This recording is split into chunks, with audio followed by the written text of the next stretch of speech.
Sa magulong dagat ng gitnang silangan, mayon ay umaalingaw-ngaw ang tambol ng digmaan. Ang asul na tubig ng karagatang Indian ay tila nababalot na ng amoy ng pulbura at mga labi ng pagkawasak ng Amerika. Ang Islamic Revolutionary Guard Corps ng Iran o IRGC ay nagsimula na ng ikalimang yugto ng kanilang operasyon na tinatawag na True Promise. Ang pag-ataking ito ay nagdulot ng panibagong pagyanig sa pandaigdigang politika. Sa isang dramatikong pahayag noong linggo, inangkin ng Iran na nagsagawa sila ng mapaminsalang pag-atake laban sa isang barkong pandigma ng Amerika na nasa karagatang Indian. Ayon sa kanila, lubos nitong binago ang balanse ng seguridad sa buong rehiyon. Sa sentro ng tensyon ay ang matapang na operasyong ito ng IRGC na ang pangunahing layunin umano ay wasakin ang kapalaluan ng lakas militar ng Amerika. Sa lugar ng Abdullah al-Mubarak sa Kuwait, isang base ng hukbong dagat ng Amerika ang tinamahan ng 4 na ballistic missile at 22 drone. Ayon sa Iran, napakatumpak ng pag-atake at nagdulot ito ng malawakang pinsala. Hindi lamang ito isang simpleng hakbang militar, kundi isang matinding babala para sa Washington. Sa karagatang Indian, isang barkong kabilang sa MSC class na may dalang mga bala at supply para sa mga barkong pandigma ng Amerika ay hindi rin nakaligtas. Habang nasa lugar ng Jebel Ali, tinamaan ito ng 4 na drone at tuluyang nawala ng kakayahang magamit. Nilinaw ng IRGC na hindi na maaaring magamit muli ang barkong iyon. Hindi doon nagtapos ang pag-atake.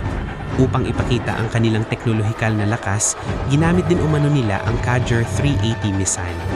Dahil dito, nawasak ang isa pang combat support ship ng MSC series na nagsusupply ng gasolina sa hukbong dagat ng Amerika. Ayon sa Iran, matapos tamaan ng barkong nagdadala ng gasolina, naiwan ito sa dagat na parang isang hindi na magamit na labi ng pagkawasak. Malaking hamon umano ito sa sistema ng supply ng hukbong dagat ng Amerika. Mahigpit na sinabi ng mga mandirigmang pandagat ng Iran na matapos ang himpapawid, ngayon ay binuksan na rin nila ang pintuan ng impyerno sa dagat laban sa kanilang mga kaaway. Ipinapakita ng agresibong paninindigan ng IRGC na determinado silang gumanti sa pagkamatay ng kanilang pinakamataas na pinuno. Ayon sa teksto, lalo raw lumakas ang Iran matapos ang pagkamatay ni Ayatollah Ali Khamenei. Samantala, mula sa Washington ay may matinding babala rin.